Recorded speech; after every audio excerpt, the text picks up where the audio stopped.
ஆவியிலே நிரப்பி டக் டக் டக் என்று அவர்கள் ப்ரொமோட் ஆகி இன்றைக்கி ஹோம்செல் லீடராக மாறியிருக்கிறார்கள். தேவ கிருபை அவர்களுடைய ஆவிக்குரிய வளர்ச்சியும் அவர்களுடைய அபிஷேகமும் அதை நினைத்து நான் சந்தோஷப்படுகிறேன். கர்த்தரால் தெரிந்து கொள்ளப்பட்ட பாத்திரம். இந்திரா காலனிக்கு அவங்க தான் ஹோம்செல் தலைவியாக இருக்கிறார்கள். அவர்கள் மூலமாக நான் வார்த்தைகளை கேட்போம். கர்த்தருடைய பரிசுநாமத்துக்கு ஸ்தோத்திரம். ஆண்டவர் இந்த இடத்துல என்னை நிப்பாட்டினதுக்காக கர்த்தருக்கு நான் நன்றி செலுத்துகிறேன். இப்பொழுது எனக்கு கொடுக்கப்பட்ட வார்த்தை 4வது வார்த்தை. ஒரு நிமிடம் தலைகளை தாழ்த்தி. எங்களை அதிகமாக நேசிக்கிற எங்கள் அன்பின் பரிசுத்த பரலோக பிதாவே, இப்பொழுதும் ஆண்டவரே இந்த வார்த்தை மூலியமாக நீர் பேசுவீராக. என்னை மறைத்து நீங்கள் வெளிப்படுங்கப்பா. உங்கள் கரத்தில் என்னை தாழ்த்தி ஒப்பு கொடுக்குறேன் இயேசுவின் நாமத்தில் பிதாவே, ஆமென். மத்தேயு 27:46 வசனம். 9ஆம் மணி நேரத்தில் இயேசு ஏலி ஏலி லாமா சபக்தானி என்று மிகுந்த சத்தமிட்டு கூப்பிட்டார். அதற்கு என் தேவனே என் தேவனே ஏன் என்னை கைவிட்டீர் என்று அர்த்தமாம். ஆமென். ஏலி ஏலி என்று என் தேவனே ஏன் என்னை கைவிட்டீர் என்று சத்தமிட்டு, அதாவது மிகுந்த உரத்த சத்தமிட்டு கூப்பிட்டார் என்று சொல்லி நம்ம அந்த இடத்துல பார்க்குறோம். அதாவது தேவனே தேவனே என்று கூப்பிடுகிறார். அதை நம்ம முதலாவது நம்ம மனதில் வைத்துக்கொள்வோம். இதுக்கு முதலாவது நாம் ஒரு காரியத்தை நம்ம பார்ப்போம். யோவான் அதிகாரத்தை எடுத்துக்கொள்வோம். யோவான் 8:29 வாசிக்கவும். என்னை அனுப்பினவர் என்னுடனே கூட இருக்கிறார். பிதாவுக்கு பிரியமானவைகளை நான் எப்பொழுதும் செய்கிறபடியால் அவர் என்னை தனியே இருக்க விடவில்லை என்றார். ஆமென். 10:30 அப்படியே வாசிங்க. 10:30. நானும் பிதாவும் ஒன்றாய் இருக்கிறோம் என்றார். 10:30 முதலாவது 8:29 வாசிச்சிங்களா? 8:29 திரும்ப வாசிங்க. என்னை அனுப்பினவர் என்னோடே கூட இருக்கிறார். பிதாவுக்கு பிரியமானவைகளை நான் எப்பொழுதும் செய்கிறபடியால் அவர் என்னை தனியே இருக்க விடவில்லை என்றார். ஆமென். பிதாவுக்கு பிரியமானவைகளை செய்கிறபடியால் அவர் என்னை தனியே இருக்க விடவில்லை என்று சொல்லுகிறார். அதே நம்ம 10:30 பார்த்தோம்னா பிதாவும் நானும் ஒன்றாய் இருக்கிறோம் என்று சொல்லி பார்க்குறோம். அதாவது பிதாவும் குமாரனும் ஒன்றாய் இருக்கிறார்கள் என்று சொல்லி இந்த இடத்துல நம்ம பார்க்குறோம். அதே போல் நம்ம 8:29 பார்த்தா என்னை அனுப்பினவர் என்னுடனே கூட இருக்கிறார் என்று சொல்லி நம்ம இந்த இடத்துல பார்க்குறோம். அப்போ அவர் என்ன செய்யலாம்? இயேசுவை அவர் குமாரனை தனியாக இருக்க விடவில்லை என்று சொல்லி இந்த இடத்துல நம்ம பார்க்குறோம். அப்போ என்னன்னா அந்த காரியம் 2 பேரும் அந்த உறவு, அதாவது தேவ உறவு, தேவ ஐக்கியம், அவங்க இணைந்து எப்பொழுதும் அவர் இயேசு கிறிஸ்து பிதாவுக்கு பிரியமானதை செய்கிறபடியால் அவர் எப்பொழுதும் அவரோடைய இணைந்து இருக்கிறாரு. அவரை என்ன செய்ய விடலையாம்? தனியாகவே விடவில்லை என்று சொல்லி நம்ம பார்க்குறோம். எத்தனை பேர் அப்பாவுக்கு பிரியமானதை பிள்ளைய செய்கிறாங்க? நம்ம இந்த உலகத்தில் பார்த்தோம்னா எத்தனை பேர் பிதா அப்பாவுக்கு பிரியமானதை செய்கிறாங்க. ஒரு சின்ன கடைக்கு போயிட்டு வான்னு சொன்னால் கூட என்ன செய்வாங்கன்னா 10 ரூபா லஞ்சம் கேட்பாங்க. நான் கடைக்கு போயிட்டு வரேன், எனக்கு 10 ரூபா தாரேன்னா நான் போவேன். அப்படி சொல்கிற பிள்ளைகளை தான் நம்ம இப்போ பார்க்குறோம். அப்படி தான் நம்ம உலகத்தாரை நம்ம பார்க்குறோம். பிள்ளைங்களை எத்தனை பேர் அன்பாக அரவணைக்கிறத நம்ம பார்க்குறோம். அப்படியெல்லாம் கிடையாது. அப்பா உள்ளே இருந்தால் பிள்ளை வெளியில் போயிடுவான், பிள்ளை உள்ளே இருந்தால் அப்பா வெளியில் போயிடுவார். ஏண்டா உங்கள் அப்பா தானடா உள்ளே வாடனா, உன் புருஷன்கிட்ட சொல்லுமா நீ எப்படி அப்படி பேசுவாங்க. இந்த உலகத்தாருக்கு என்ன சொல்லுவாங்கன்னா, ஏதாவது தாய்கிட்ட அண்டி நல்லா உறவோடு இருப்பாங்க. ஆனால் அப்பா கிட்ட சில பிள்ளைகள் என்ன செய்யணும்னா உறவோடு இருக்கவே இருக்காதுங்க. அப்பானாவே சில பிள்ளைகளுக்கு ஒரு சிலருக்கு பிடிக்கும். நான் தப்பாலாம் சொல்ல வரல. ஒரு சிலர் என்ன செய்வாங்கன்னா இந்த வார்த்தையில் யூஸ் பண்ணுவாங்க. ஏதாவது அப்பாட்ட போய் கேளுறான்னா, உன் புருஷன்ட்ட நீ போய் கேளு, நான் என்னை கேட்க சொல்லாத அப்படிம்பாங்க. அந்த மாதிரி காரியங்கள் தான் இருக்கும். ஆனால் இங்கே என்னடான்னா பிதா எப்படி இருக்கிறாராம்? இயேசுவை தனியாகவே இருக்க விடவில்லை. ஏனென்றால் அவர் பிரியமாக எல்லாவற்றையும் பிதாவுக்கு எப்பொழுதும் பிரியமானதை செய்கிறபடியால் அவர் என்னை தனியாக இருக்க விடவில்லை என்று சொல்லி நம்ம பார்க்குறோம். அப்போ அந்த உறவு எப்படி இருக்குன்னா, ஒரு அன்போட ஒரு ஐக்கியத்தோடு அவங்க என்ன செய்கிறாங்கன்னா ஒன்றாக இருக்கிறாங்க. என் பிள்ளை எனக்கு பிரியமான செய்து, என் பிள்ளை, அதாவது உலகத்தார் சொல்லுவாங்க தாயை போல பிள்ளைன்னு சொல்லுவாங்க. நம்மெல்லாம் யார்? அப்பாவை போல பிள்ளைகளாக இருக்கிறோம். நம்ம அப்பா அப்படியாக நம்மளை பிரியமாய் அணைத்து கொள்ளுகிறவராய், நம்மளை பிரியமாய் சேர்த்து கொள்ளுகிறவராய் நம்ம காணப்படுகிறோம். அதனால தான் அவர் என்ன சொல்கிறாருன்னா, தனியாகவே இருக்க விடவில்லை என்று சொல்லி நம்ம இந்த இடத்துல பார்க்குறோம். அப்போ என்னன்னு சொன்னால், என்னங்க பிரியமாக செஞ்சார்? அவருக்கு பிரியம் என்ன? பிதாவுக்கு பிரியம் என்னங்க? பிதாவுக்கு பிரியம் அவர் இழந்து போனதை தேடவும் ரட்சிக்கவுமே வந்தவர். அதாவது ஏதேன் தோட்டத்தில் அன்றைக்கு ஆதாம் ஏவாள் பாவம் செய்தாங்க. பாவம் செய்யும்போது என்ன செஞ்சிட்டாங்க? துரத்தி விடப்பட்டாங்க. மனிதர்கள் பாவம் செய்தாங்க. அதை என்ன செஞ்சார்? இயேசுப்பா அவருக்கு பிரியமானதை செய்யணும். எது செய்தால் அப்பாவுக்கு பிடிக்கணும் அவருடைய திட்டம் அவருக்கு தெரியும். இயேசுப்பாவுக்கு பிதாவுடைய சித்தம் தெரிஞ்சனால தான் அந்த பிரியமானதை அவர் செய்கிறதுக்கு வந்தார். ஆண்டவர் இந்த இடத்துல என்ன சொல்கிறாருன்னா, பிதாவுக்கு பிரியமானதை செய்கிறபடியால் என்னை தனியாக இருக்க விடவில்லை என்று சொல்லி நம்ம பார்க்குறோம். பிதாவுக்கு பிரியமானது என்னன்னா, ஆத்துமாக்கள், பாவத்தில் கிடக்கிற ஜனங்களை நம்ம விடுவிக்க வேண்டும். எப்படியாவது அவர்களை பிசாசின் கிரியைகளில் இருந்து பிடிபட்டவர்களை விடுவிக்க வேண்டும் என்று சொல்லி தான் இயேசுவானவர் பிதாவுக்கு பிரியமானதை செய்ததுனால அவர் அப்படியாய் சேர்த்து கொண்டார். எத்தனை பேர் அப்பா அம்மாவுக்கு பிரியமாக செஞ்சுருப்பாங்க. அப்பா அம்மா பெற்றவங்களுக்கு சிஸ்டர் சொன்னது போல் பாரமாக தான் இருக்கிற மாதிரி நினைக்கிறாங்க. எப்படா இவங்களை கொண்டு போய் முதியோர் இல்லத்தில் விட்டுருவோம், எப்படா இவங்களை அந்த மாதிரி தான் இருக்கிறாங்க. ஆனால் அப்பா அப்படி இல்லை. நம்ம ஏசப்பா பிதாவுக்கு பிரியமானதே செய்தபடினால அவரை தனியாகவே இருக்க விடவில்லை என்று சொல்லி நம்ம இந்த இடத்துல பார்க்குறோம். இன்னொரு காரியம் நம்ம பார்ப்போம். என்ன பிரியமானதை செய்தார் என்றால், எபிரேயர் 10:7 நம்ம வாசிப்போம். எபிரேயர் 10. அப்பொழுது நான், தேவனே உம்முடைய சித்தத்தின்படி செய்ய இதோ வருகிறேன், புத்தக சுருளில் என்னை குறித்து எழுதியிருக்கிறது என்று சொன்னேன் என்றார். ஆமேன். எப்படி என்னங்க சொல்கிறாரு? இதோ நான் வருகிறேன். எதுக்காகங்க? ஜீவனை கொடுப்பதற்கு. யாராவது ஜீவனை கொடுக்கறதுக்கு நான் போகிறேன்பான்னு சொல்லுவாங்களா? நான் தான் அப்போ சொன்னேன்ல, ஒரு சின்ன அது ஒரு வேலை செய்தால் கூட சொன்னால் கூட செய்ய மாட்டேன்னு சொல்லுவாங்க. ஆனால் இவர் என்ன சொல்கிறாருன்னா, என்னை குறித்து எழுதியிருக்கிறதுல நான் போகிறேன்ப்பா ஜீவனை கொடுக்குன்னு சொல்லி அவர் தம்மைத்தாமே ஒப்பு கொடுத்து சிலுவையில் பலியாகிறதுக்காக நமக்காக ரத்தம் சிந்தும்படியாக என்ன செய்கிறாருன்னா ஒப்பு கொடுத்து வருகிறார். ஏன்னா நம்ம ஆதியாமத்தில் பார்த்தோம்னா அப்பயே பாவம் ஆரம்பித்து விட்டது.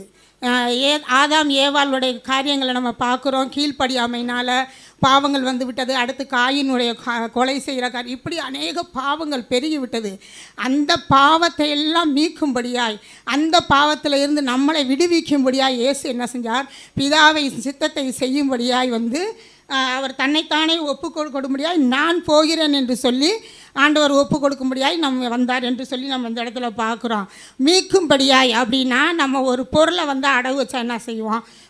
மீட்கிறவங்களாக இருப்போம். பொருளவோ நகையோ கொண்டு போய் என்ன செய்கிறோன்னா நம்ம அடகு வைக்கிறோம்.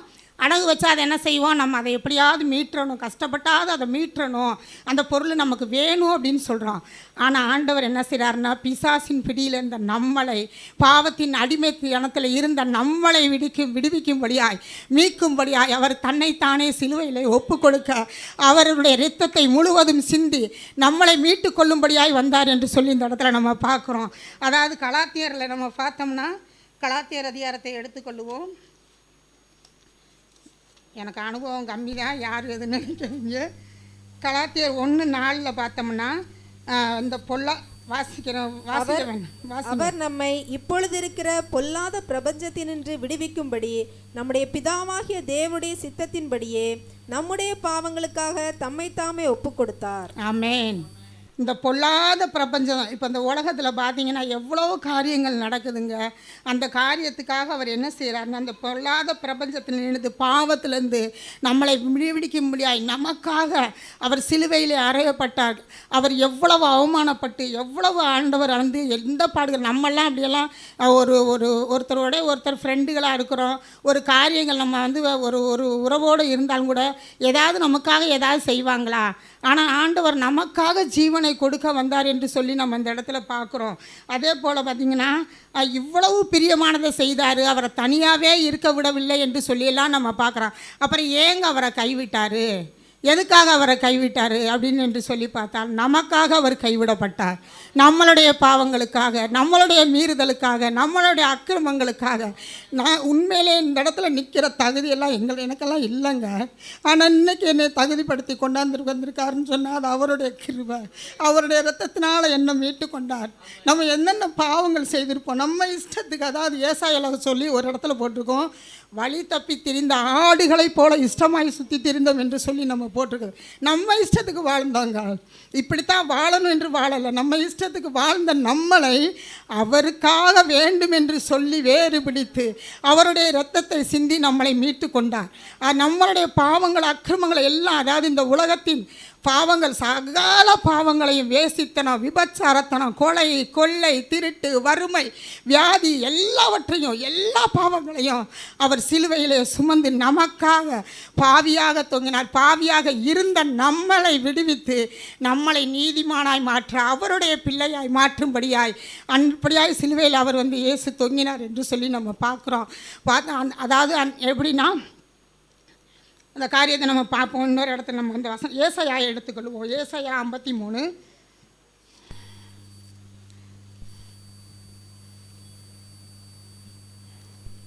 ஏசாயா 53ஆம் அதிகாரத்தில்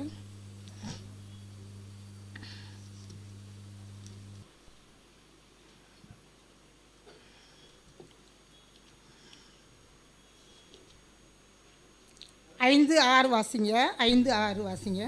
மீறுதல்கள் நிமித்தம் அவர் காயப்பட்டு நம்முடைய அக்கிரமங்கள் நிமித்தம் அவர் நொறுக்கப்பட்டார். நமக்கு சமாதானத்தை உண்டு பண்ணும் ஆக்கினை அவர் மேல் வந்தது. அவருடைய தழும்புகளால் குணமாகிறோம். நாம் எல்லோரும் ஆடுகளைப் போல வழி தப்பி திரிந்து அவனவன் தன் தன் வழியிலே போனோம். கர்த்தரோ நம் எல்லாருடைய அக்கிரமத்தையும் அவர் மேல் விழப்பண்ணினார். ஆமென், ஆமென். நம்மளை பிசாசின் கிரியிலிருந்து விடுவிக்கும்படியாய், நம்மளை பாவத்திலிருந்து விடுவிக்கும்படியாய், நாம் செய்த அக்கிரமங்களுக்காக அவர் சிலுவையிலே தொங்கினார் என்று சொல்லி நம்ம பார்க்குறோம். அதே போல் தேவ சித்தத்தை செய்யும்படியாய், தேவனுடைய திட்டம் இன்னது என்று அறிந்து அவர் தேவ சித்தத்தை செய்யும்படியாய் வந்தார். பலியானார் ஒன்று, இன்னொன்று அவர் செய்கிறது, நடக்கிறது எல்லாமே. இப்போ நம்ம யோவான் 14:6 பார்த்தோம்னா, நாம் இணைய வேண்டும் என்றால் 14 ஒரு நிமிஷம் வசனத்தை மாற்றி சொல்லிட்டேன். யோவான் 5:30 பார்த்தோம்னா, நான் சுயமாய் ஒன்றும் சொல்லுகிறதில்லை, பேசுறது கூட என்ன செய்கிறாருன்னா பிதாவின் சித்தத்தை உணர்ந்து தான் பேசுகிறபடியாக இருக்கிறாரு. அதே போல் யோவான் 12:49-50 நம்ம பார்த்தோம்னா, எல்லாவற்றையும் தேவ சித்தத்தின்படி அவர் செய்தார், தேவனுக்கு பிரியமானபடியே செய்தார் அப்படின்னு சொல்லி நம்ம இந்த இடத்துல பார்க்குறோம். எல்லா காரியங்களையும் பிதாவுக்கு என்ன செய்தால் பிடிக்கும், பிதாவுக்கு எப்படி நடந்தால் பிடிக்கும் அப்படின்ற காரியத்தில் தான் இயேசுவானவர் பிதாவின் சித்தத்தை செய்யும்படியாய் நமக்கு வந்தார். நம்மளை தேவனோடு இணைக்கும்படியாய், எதற்காகங்க பாவத்தில் இருந்த நம்மளை விடுதலையாக்கும்படியாய் வந்தார் என்று நம்ம பார்க்குறோம். அந்த பாவத்திலேருந்து விடுதலையாக்கி இன்றைக்கி நம்ம ரட்சிக்கப்பட்டு வந்திருக்கிறோம். அதனால தான் நம்ம என்ன செய்கிறோன்னா, அப்பா பிதாவே என்று கூப்பிடுகிற அந்த புத்திர சுவிகாரத்தை நமக்கு கொடுத்துருக்கிறார். பாவியாக இருக்கிறவங்க, இந்த உலகத்தார் எத்தனையோ பாவியாக இருக்காங்க, அவங்கெல்லாம் அப்பான்னு கூப்பிட முடியுமா? அவர் நம்மளை அவரோடு சேர்த்துக்கு முதலாவது என்னன்னா, அவரோடு நம்ம இணைந்திருக்க வேண்டும். தேவ உறவில் நம்ம எப்பொழுது என்ன செய்யணும்னா, தேவனோடு இணைந்திருக்க வேண்டும், தேவனோடு அந்த உறவில் நம்ம நிலைத்திருக்க வேண்டும். முதலாவது அந்த காரியத்தை தான் நம்ம பார்த்தோம். அவர் தனியாகவே இருக்க விடவில்லைங்க, தேவனோடு இணைத்து கொண்டார் என்று சொல்லி நம்ம பார்க்குறோம். தேவ உறவில் இருந்தார். ரெண்டாவது, தேவ திட்டத்தை உணர்ந்து தேவ சித்தத்தை செய்து முடித்தவராய் வந்தார். மூணாவது இன்னொன்று காரியம், தேவனுடைய நோக்கம் என்னன்னா, ஊழியம் செய்யும்படியாய் அவர் 3.5 வருஷம் ஊழியம் செய்யும்படியாய் வந்தார். அதாவது நம்மெல்லாம் ரட்சிக்கப்பட்டு அப்பா பிதாவே என்று கூப்பிடுகிற அந்த உறவில் நம்ம வந்துட்டோம். இன்னும் நம்ம வீட்டார்கள் இருக்காங்க, உலகத்தில் மக்கள்கள், நம்ம சொந்தங்கள் பந்தங்கள்லாம் இருக்கிறாங்க. இன்னும் அவங்கெல்லாம் ரட்சிக்கப்படணுமே, அப்போ அவங்களெல்லாம் நம்ம சேர்த்து கொள்ளணுமே. அப்போ நம்ம என்ன செய்யணும்? ஆண்டவருடைய வார்த்தையை நம்ம சொல்ல வேண்டும். அப்படி அதை தான் ஆண்டவர் எதிர்பார்க்கிறவராக இருந்தார். சிலுவையில் அவர் மிகுந்த உரத்த சத்தமாய் ஏங்க சத்தமாய் கூப்பிட்டார் என்றால், சிலுவையை சுற்றி இருக்கிற ஜனங்கள் எல்லாம் அறிந்து கொள்ளும்படியாய் அவர் இந்த பாடுகளை நான் உங்களுக்காக சகிக்கிறேன். ஏன்னா அவர் அவ்வளோ அவமானப்பட்டார், நிந்திக்கப்பட்டார்.